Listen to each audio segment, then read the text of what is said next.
Thank you all for joining us here today. For being here. My name is Kristan Belanger, and as Krystal mentioned, I am a member of Glooskap First Nation, which is a Mi'kmaq community in the Sipekne'katik region of Mi'kmaq.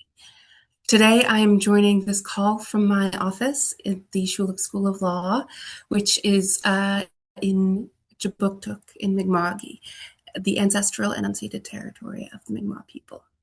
What I would like to discuss today is the thesis research that I completed at Dalhousie University as well, entitled Natawitplutaqatiek, or in the English translation, We Are Good Lawmakers.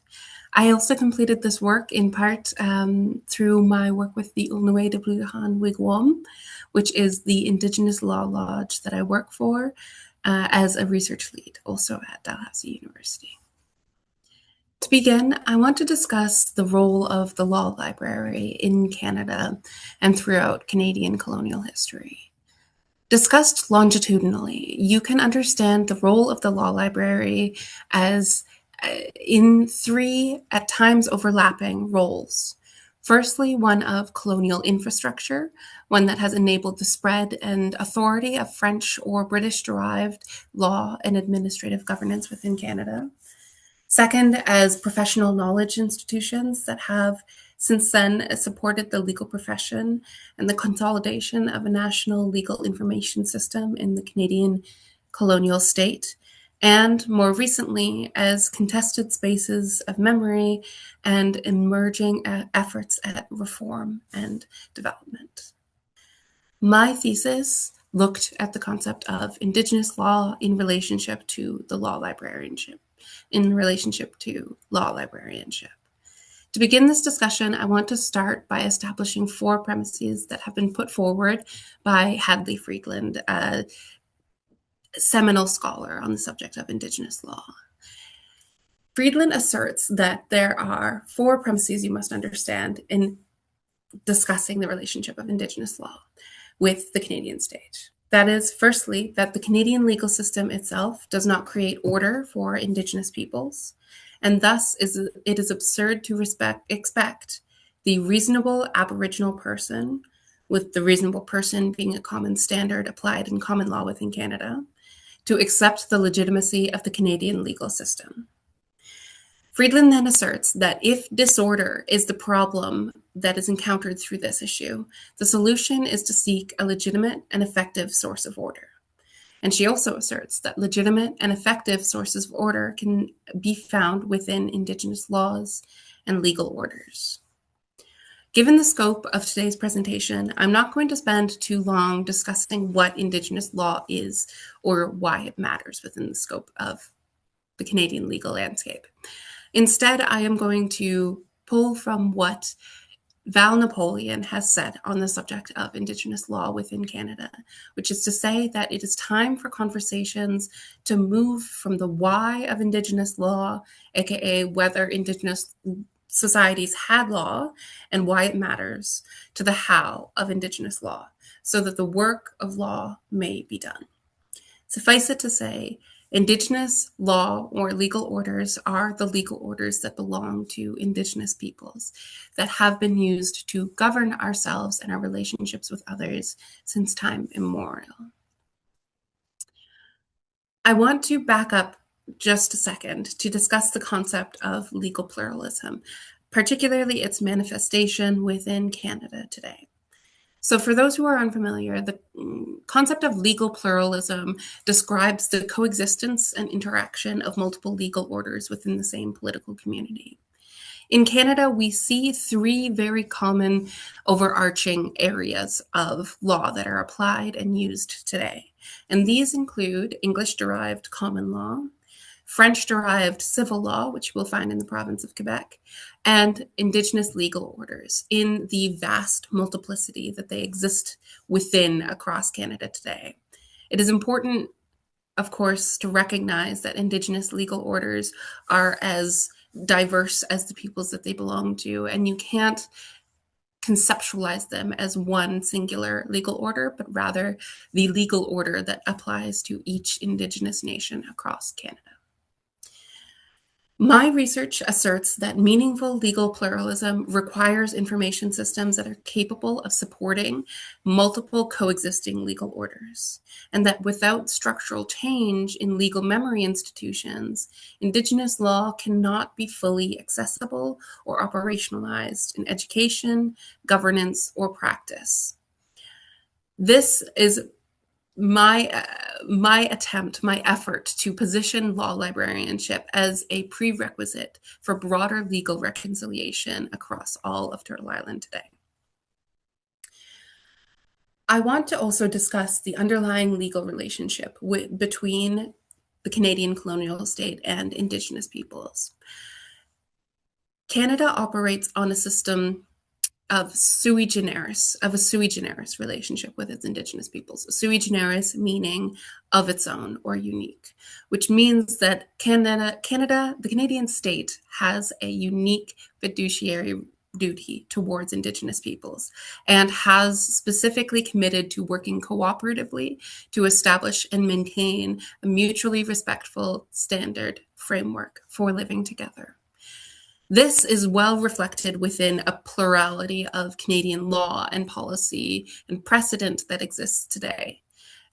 For instance, you can see this within Canada's evolving domestic landscape, like, for instance, our recent adoption of the United Nations Declaration of the Rights of Indigenous Peoples into an act titled after the Declaration itself, which brings the Declaration into Canadian law and has enforced a standard of aligning all of Canada's legal landscape with the principles of the UN Declaration. We also see a collection of very unique and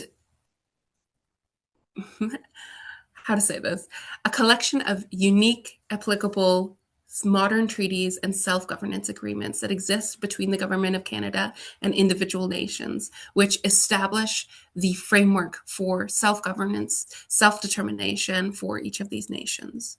And we also see, of course, a number of different pieces of legislated self-governance.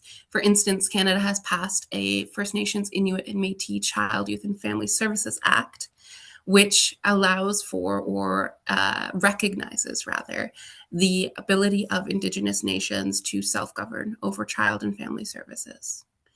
The Truth and Reconciliation Commission also recognized that Aboriginal peoples must be able to recover, learn, and practice their own distinct legal traditions. We have seen that establishing respectful relationships requires the revitalization of Indigenous laws. And finally, of course, there is a strong emergence of different Indigenous law revitalization efforts across the country, including those that are community-based, scholarly, or coming from legal professionals. This has resulted in the creation of a vast amount of both scholarship, policy documents, information that ought to be contained within legal information systems. As a quick aside, and I won't spend too much time on these because unfortunately, I just don't have the time to get too deep into them today. Some of the sources that have been used by scholars, legal professionals, or community members include those listed here. One that I will point out specifically because my organization, the Natawitplutaqatiek, works quite extensively with stories.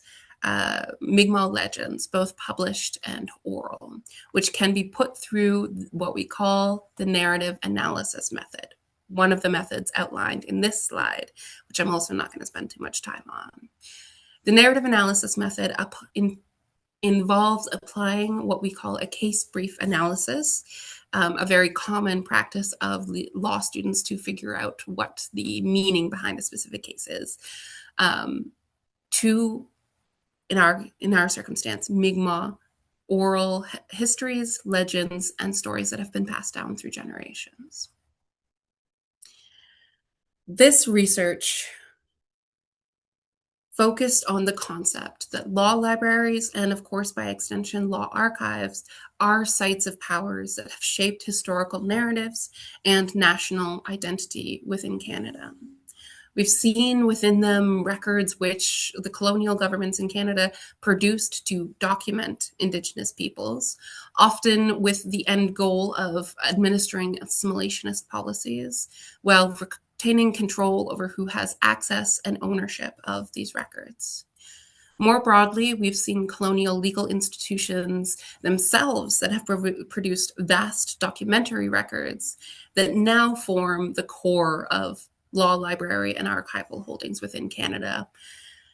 We've also seen things like the colonial commissions, like the Bagot Commission, one that happened in the 1840s in Canada, which generated legal knowledge used to shape policies like centralized control over Indigenous affairs, as well as residential schooling. In doing so, they created and legitimized imperial legal norms while also marginalizing, excluding, or erasing Indigenous legals altogether.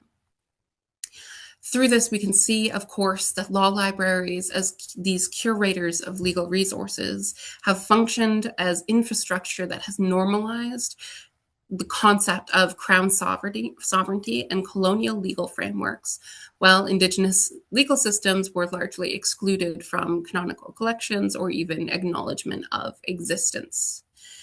My research, therefore, aims to present a framework for law librarianship within Canada today that can promote intellectual partnership between libraries and Indigenous nations instead of extraction, with the goal of supporting the revitalization of Indigenous law, as well as recognizing that this is a emerging and growing part of the obligations of both education and practice for legal practitioners within Canada today.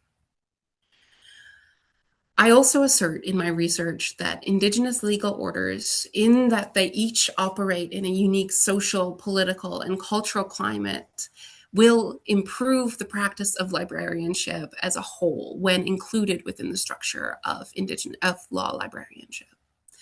I argue that Indigenous law librarianship can help to reorient the practice of law librarianship through the understanding that the organizing, describing, and providing access to knowledge itself is a form of lawmaking because it determines which norms are visible and actionable. Through this, of course, you must understand that Indigenous law librarians and every single law librarian must act as a steward, a collaborator, and a treaty partner who upholds Indigenous governance protocols and ethical responsibilities through their practices. Just to wrap up here, my thesis identified a number of systemic barriers to the practice of Indigenous law librarianship in Canada today, as well as, I'll discuss in a moment, a number of wise practices. The main systemic barriers that I found existing towards the practice of Indigenous law librarianship is primarily the underrepresentation of Indigenous professionals, with there being a severely limited population of Indigenous librarians in general within Canada, and even fewer Indigenous law librarians. Of course, secondly, the issue is inadequate collections. One of the main issues, I should say, is inadequate collections based on this idea of a plurality of sources that can be used within Indigenous law, Indigenous legal practice that challenge the boundaries and the norms of what we contain within a traditional law library, and certainly challenge the primarily textual basis that we practice law librarianship today. A strong barrier is, of course, the linguistic barriers that exist between the information itself and those seeking to access it. Not just linguistic barriers of community members seeking information in their first language and not being able to access it within an English-based system, but also linguistic barriers around the organization of information, which fails to take into account the structure of when libraries fail to take into account the structure of the Indigenous language and the way that that affects knowledge organization when engaging with collections development in their territory.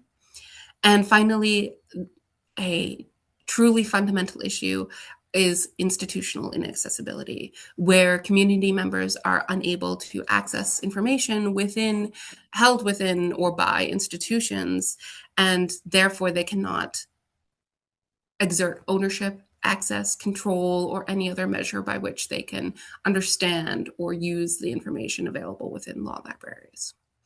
And finally, the wise practices that were suggested by my research include starting with a fundamental basis of relationship building with communities as the foundation for all future involvement with Indigenous law librarianship and Indigenous communities in general. Relationship building truly is the cornerstone of Indigenous law librarianship, and that is the place all libraries must start. Of course, this must also involve things like localized ethical governance frameworks that engage with Indigenous nations who belong to or to whom the information you're dealing with within the library belongs to. The development of culturally responsive classification and metadata standards, including things like addressing the linguistic barriers to organization of information that I mentioned before. And finally, mandatory targeted professional training across the entire profession of law librarianship to understand that Indigenous law exists, that it is consequential for the practice of law librarianship, and that it needs to be made accessible to both practitioners, educators, students, and community members. So with that, well, thank you all for listening. I'd be happy to take any questions at the end of this as well, and I'm looking forward to the rest of the presentations today. Thank you very much.